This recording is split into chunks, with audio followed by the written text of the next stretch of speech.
Baby is such a fascinating individual, man. Yeah. He's obviously a brilliant businessman. Yeah. Shrewd businessman, but he's not that public. He's very private. What kind of cat is he, man? I couldn't explain to you what kind of person he is, but I could tell you he's real family orientated. Right. He like to keep people around him and be around people that he been around all his life. So most of the time when you see somebody around him, it be people he been knowing for a long time. I don't see too many new people around him. Right. Loyalty. Somebody that believes in loyalty. He a studio rat. He one of them cats that sit in the studio, even if he ain't recording. He just loves the studio. He fascinated with studios. So he loves the music. He loves it, yeah. And he loves the production. He one of them cats when we used to creatively sit down and make our songs, he'll be the one sitting there with you every day. Right. Rhyme for rhyme, like, man, you need to do something like this. Oh, man, you need to do something. He one of them kind of cats. And you look at this new generation now, you look at Rich Gang. Yeah. You know what I'm saying? You look at the Rich Homie Quan and Young Thug, and you see, Baby in there. Like, he's still involved with that, or he's just... I think so. But them cats, these two cats in particular, they got hell of a work ethic. Yes. So they came around, they had like 200 and something songs or something. They got a lot of songs already. So I've been in the studio with Rich Homie Quan one time and saw him record a bunch of songs in one night in a short period of time, and the same thing with Thug. And that's kind of like, I was like, man, that's how we used to be when we was younger. Right. So I was wondering if he did, but I don't know for sure, but I was wondering if he do work with him. Right. I'm not sure. What was the creative process when y'all were doing 400 Degreez, man? Again, we didn't even know we was doing 400 Degreez. Right. You know, You were just doing records. Exactly. Right. The title, the direction we was gonna go, what kind of album it was gonna be. We didn't do that. We just made records. And I think that was the good part about it. We didn't have a direction of what kind of album we was going to make or what fan base we was chasing. We just wanted to make good music. I remember I was telling you this off air before we started recording. I had my law practice at the time. And I remember watching television in my office, MTV. I think it was MTV. Had to be MTV. And your video came on. And I just looked at that shit, and the beat sounded crazy. I never heard no beats like that. And I was like, I didn't understand everything you was saying, but just the way you kept throwing in the and then whoever shot the video, I was like, this shit's gonna be a hit. Like, how did y'all come up with that record, man? I'm gonna tell you, that song is a spinoff of pretty much part of what got us the deal. Okay. The Soldier Rag album. I had a song called "Put Up a Soldier Rag," and Soldier Rags was fire. Yeah, it was kind of like me playing in third person, and I took that idea and made her, because they really wanted me to make a record like Soldier Rag. Okay.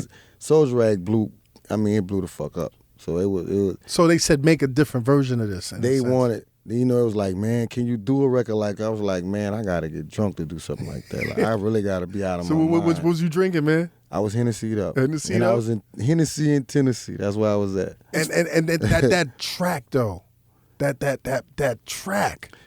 And that's beef, right? I'm going to explain this to you. Okay. Manny will go in the studio and make a regular beat for you. Right. And then you'll go in there and do your vocals, and Manny will come back there and try to top you. So he did it to me again on that one, and I went back this particular time, did my vocals over. Wait a minute, you was battling the producer. I used to battle Manny. Straight competition. Like, wait, how does that work? Like, my vocals are gonna shit on your track? Make a better beat. Yeah, exactly. So how is a result of him, you laid down your shit. Back That Ass Up and How was the last two songs we recorded on my album, because my album had to be turned in. Right. And we was on the road. We was in Nashville. Right? In Tennessee. Hennessy in Tennessee. We back, that's the two songs them two songs in particular are the two songs we really was trying to top each other. Because I knew we was trying to shape the album. These two songs was added to shape the album. Like, I don't have a song. It was like the bookends. It was the bookends of the album. But so who tapped out? Was it you that tapped out, or was it Manny? He was like, fuck it. He won on me because he went back on the Back That Ass Up. See, he tricked me with the Back That Ass Up. Yo, he went back again and did it over. He did change the music up. You got to PSA this, because combat internets need to know. Somebody like Manny Fresh, hip hop owes like a 401k to. Yeah. Because of shit like that. Yeah, I'm gonna be honest with you. every producer, and be aware, if you do give me a beat, I am trying to beat you out. Right. If a rapper do a song with me, I'm trying to beat him out.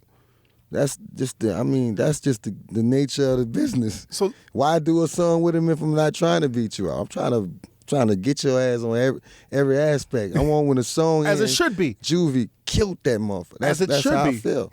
Now I'm trying to get the dynamics of this, man. You guys already were millionaires, right? Yeah. How it comes out, the deal is out. How's your life change? Not really much then, because I'm telling you a lot of things. I didn't have to go. A lot of things. I'm gonna give you a prime example.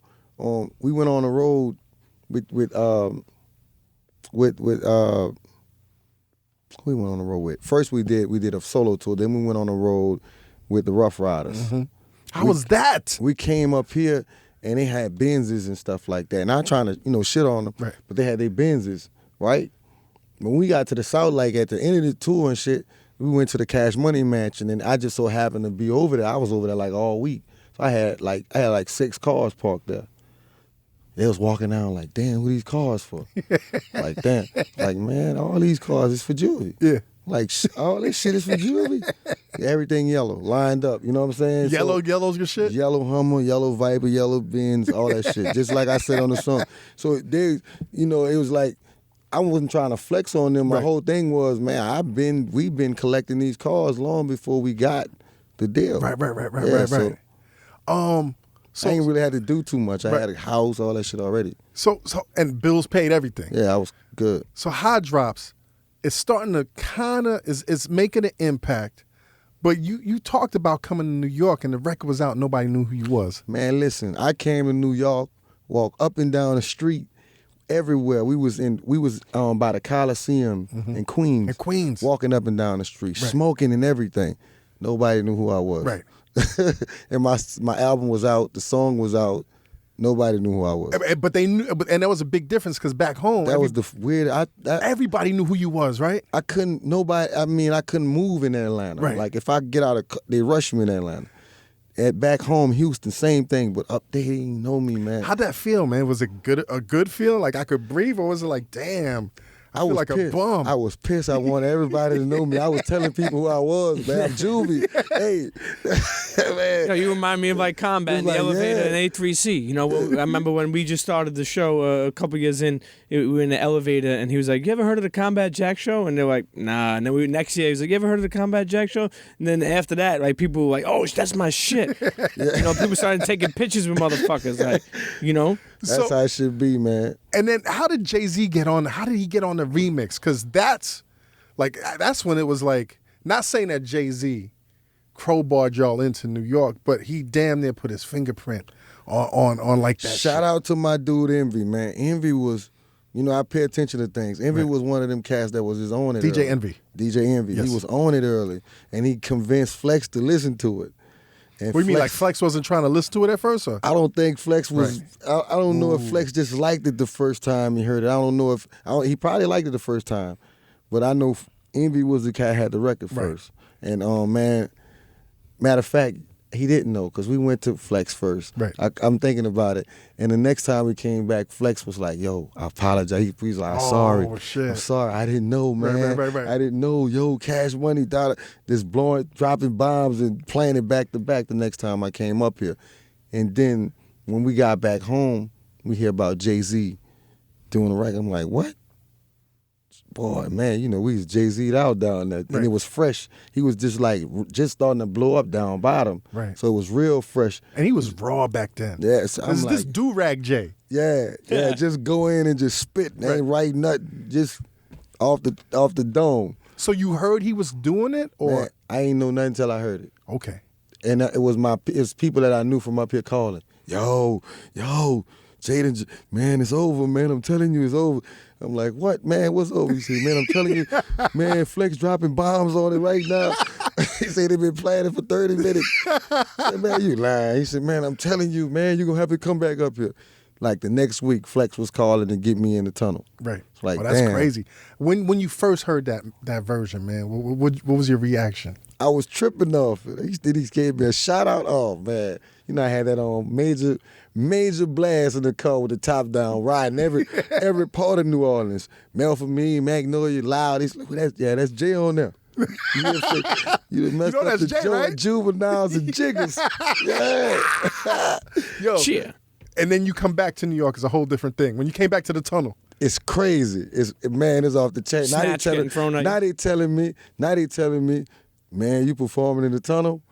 Say, bruh, they boo people in the tunnel, man. I mean, they said, I'm like, man, they said, man, the last person to come here from out of state and rock the tunnel was Snoop Dogg in 94. Wow. I'm like, damn, nigga.